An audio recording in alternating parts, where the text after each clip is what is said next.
morning, everyone. How are you guys? There's a fisherman and a white bird down there. I don't know if you can see that white bird.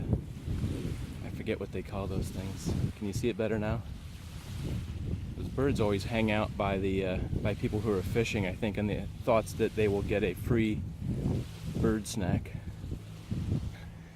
I'm out again at the beach today, as I often am, because I don't know, there's something really good about coming out to the beach and enjoying the nature, the quietness, and the serenity. I think there's something in the air.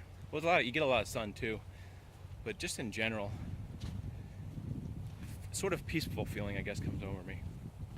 All right, so one thing I wanted to preface this video by saying is that the reason I do a lot of these videos is I have grandkids, and yes, I'm old enough to have grandkids. They're my girlfriend's daughter's kids, which are my adopted grandkids, basically. And by the way, I just thought I'd mention that I just turned 50 this year, so hard to believe. I know people. I told somebody that yesterday, and they have a hard time believing. And I guess sometimes it's hard to believe. Anyway, it's not about age. It's about passing down knowledge, I think, because when your grandparents or your parents leave this earth, I don't think that you have a lot of them. I don't think that you have a sense of their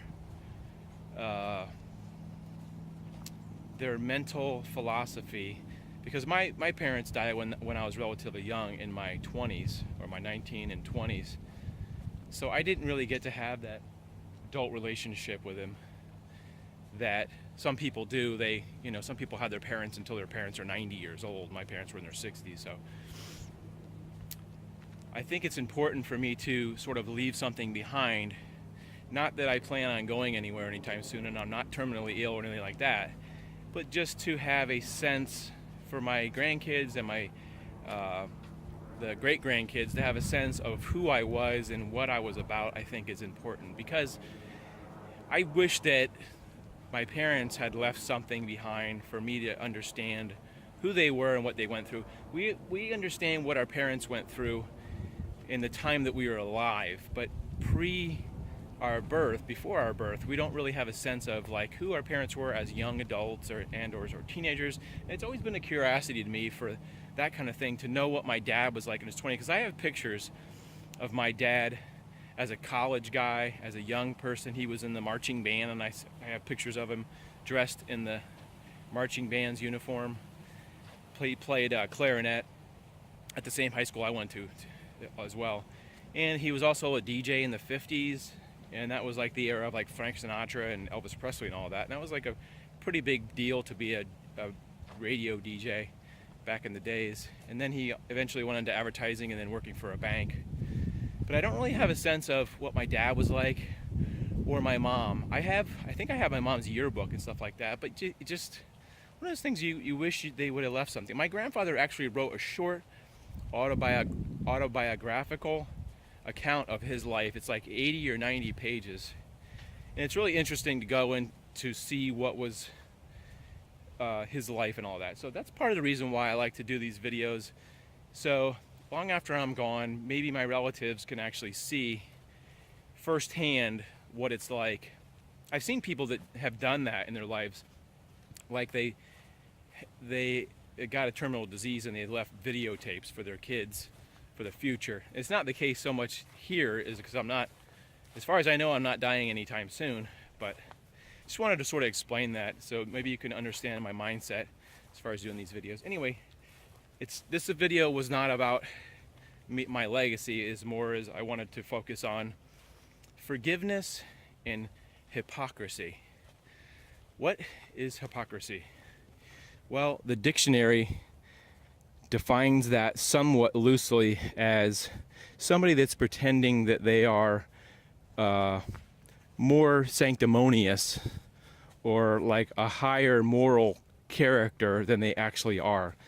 Just i.e., for example, maybe a pastor or something that's pretending to be this biblical person that, is very sinless and, a giving person, but maybe in their personal life somewhere they're doing things that are not so good.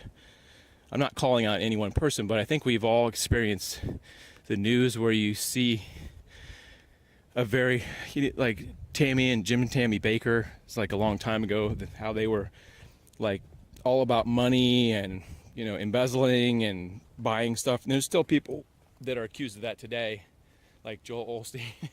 And I'm not calling him out. I'm just saying people accuse of him of being a person that likes to surround himself with wealth. Like I said, for lack of better examples, people that pretend to follow the Bible letter for letter, but they're not actually living that life. And just in general, regular people too, as far as I think we all have a hypocritical part of our personalities in that, and my definition of a hypocritical person would be, let's say, for whatever reason, you steal at some point or something like that, or you're not being truthful and honest with somebody, or people, just in general, just in your everyday life, you're not being and then you accuse people of ripping you off. For example, somebody that I know was stealing from other people, and for like a drug habit type of thing, and then he got ripped off by somebody and was like, why would they do that? And it's like so obvious to me that somebody wouldn't put two and two together and think what comes around goes around, that type of mentality, or karma, like if you do something bad happens to you, that type of philosophy where you do something bad and something bad comes to you. You do something good and something good should come back to you, just as a general philosophy, whether you're talking about Eastern religion or Christian religion or any kind of religion. Basically, I think a lot of religions have that in common. I'm sorry if this is getting a little on the deep side, but my beliefs are basically, I always, for some reason in my brain, I always go to the love you make is equal to the love you take. It's like a Beatles song. I don't know if I'm quoting that right, or the love you take is equal to the love you make, something like that. A Beatles song, which is very quintessential. If you're putting love out there into the world, it's equal to the love you take, or something like that. I kind of just failed on that.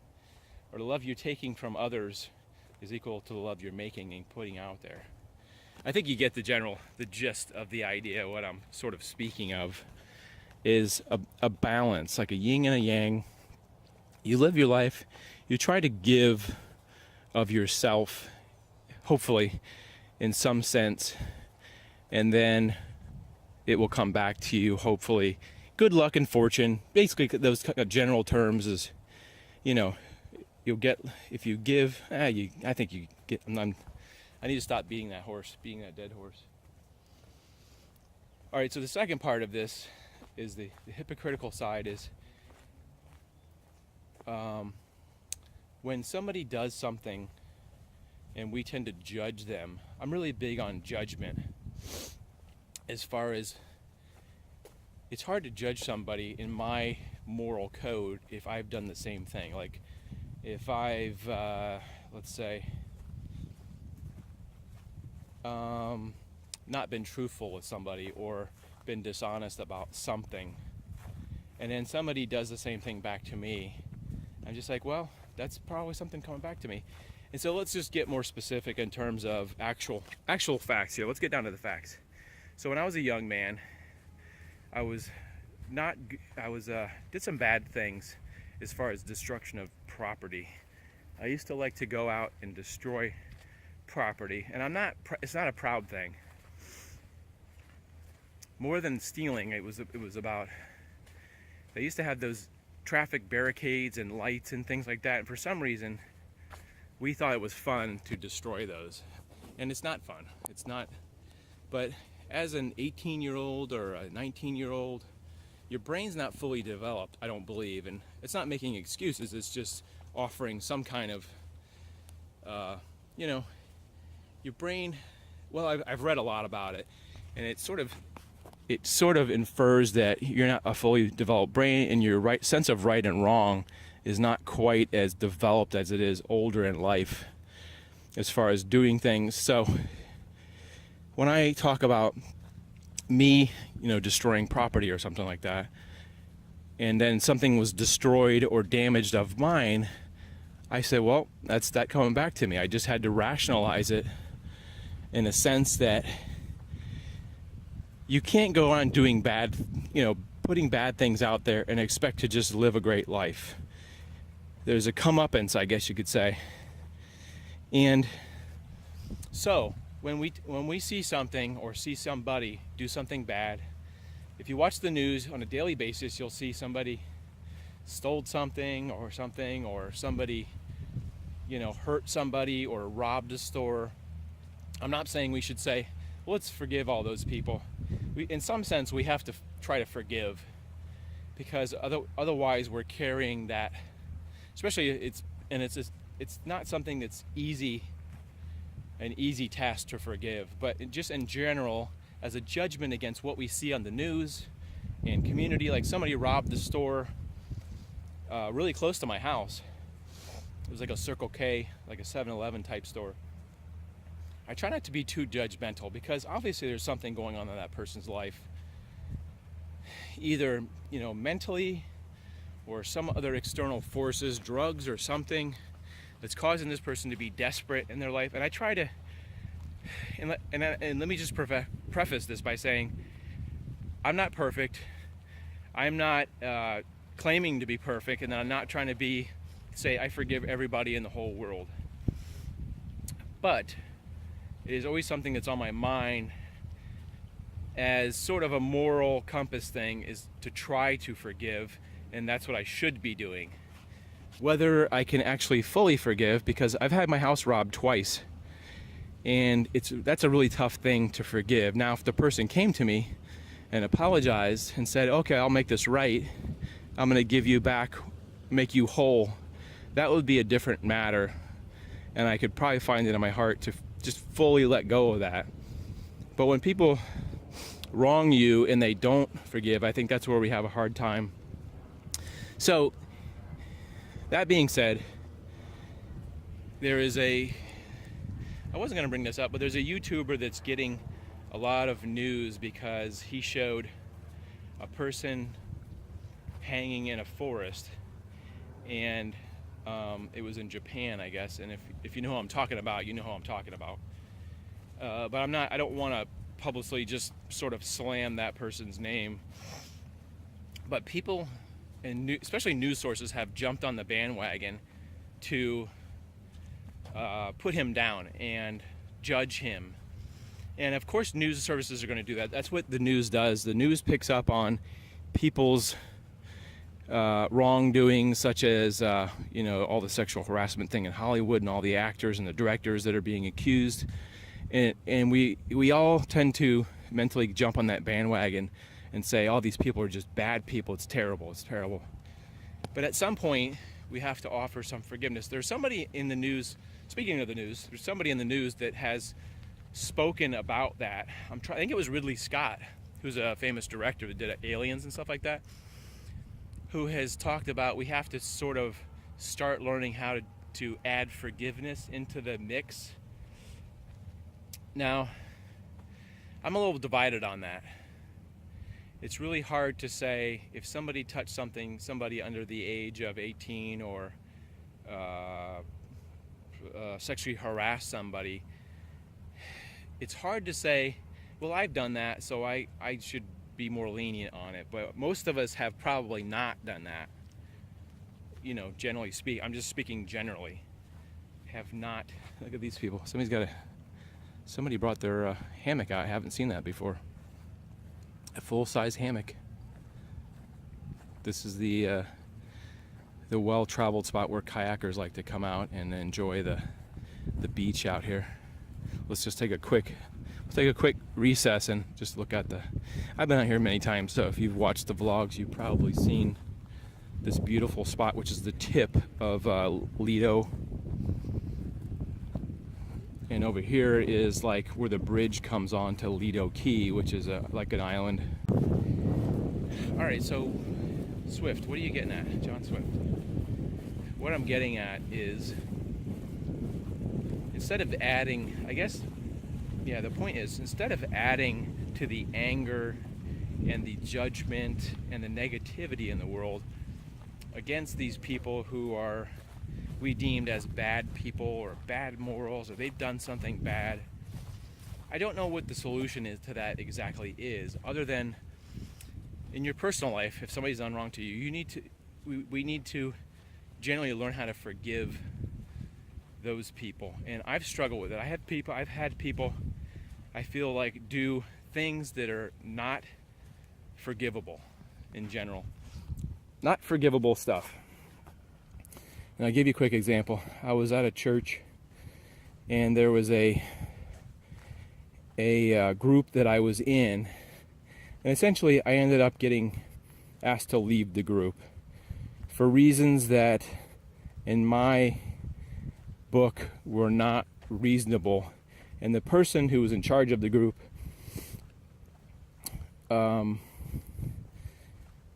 never spoke to me about this before the actual point where they're like, we're going to ask you to leave, we don't want you back in this group. And I know there's a lot to that. There's like a whole nother video or two videos that I could talk about as far as what all the details were.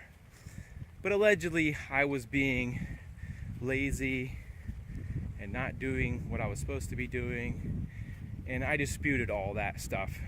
But the fact that the person wouldn't even talk to me in person, it was all email, really angered me to the point of like rage. I was really, really super angry. And it went on quite a while. I'd say maybe more than a year, as far as me being angry about this person. So how did that affect that person? Well, it probably didn't affect that person at all. I mean, I spoke to that person in emails, tried to set up a person-to-person talk, and this person didn't have the moral character to face me in person and discuss. I know it sounds really weird. From my perspective, it sounds really odd that a church would act like that. And I'm sure if that guy was telling the story, he'd have a totally different story, and you'd buy into his side of the story. So it was a really bad time in my life. This is about 5 years ago. And I had a tough time letting go of that anger.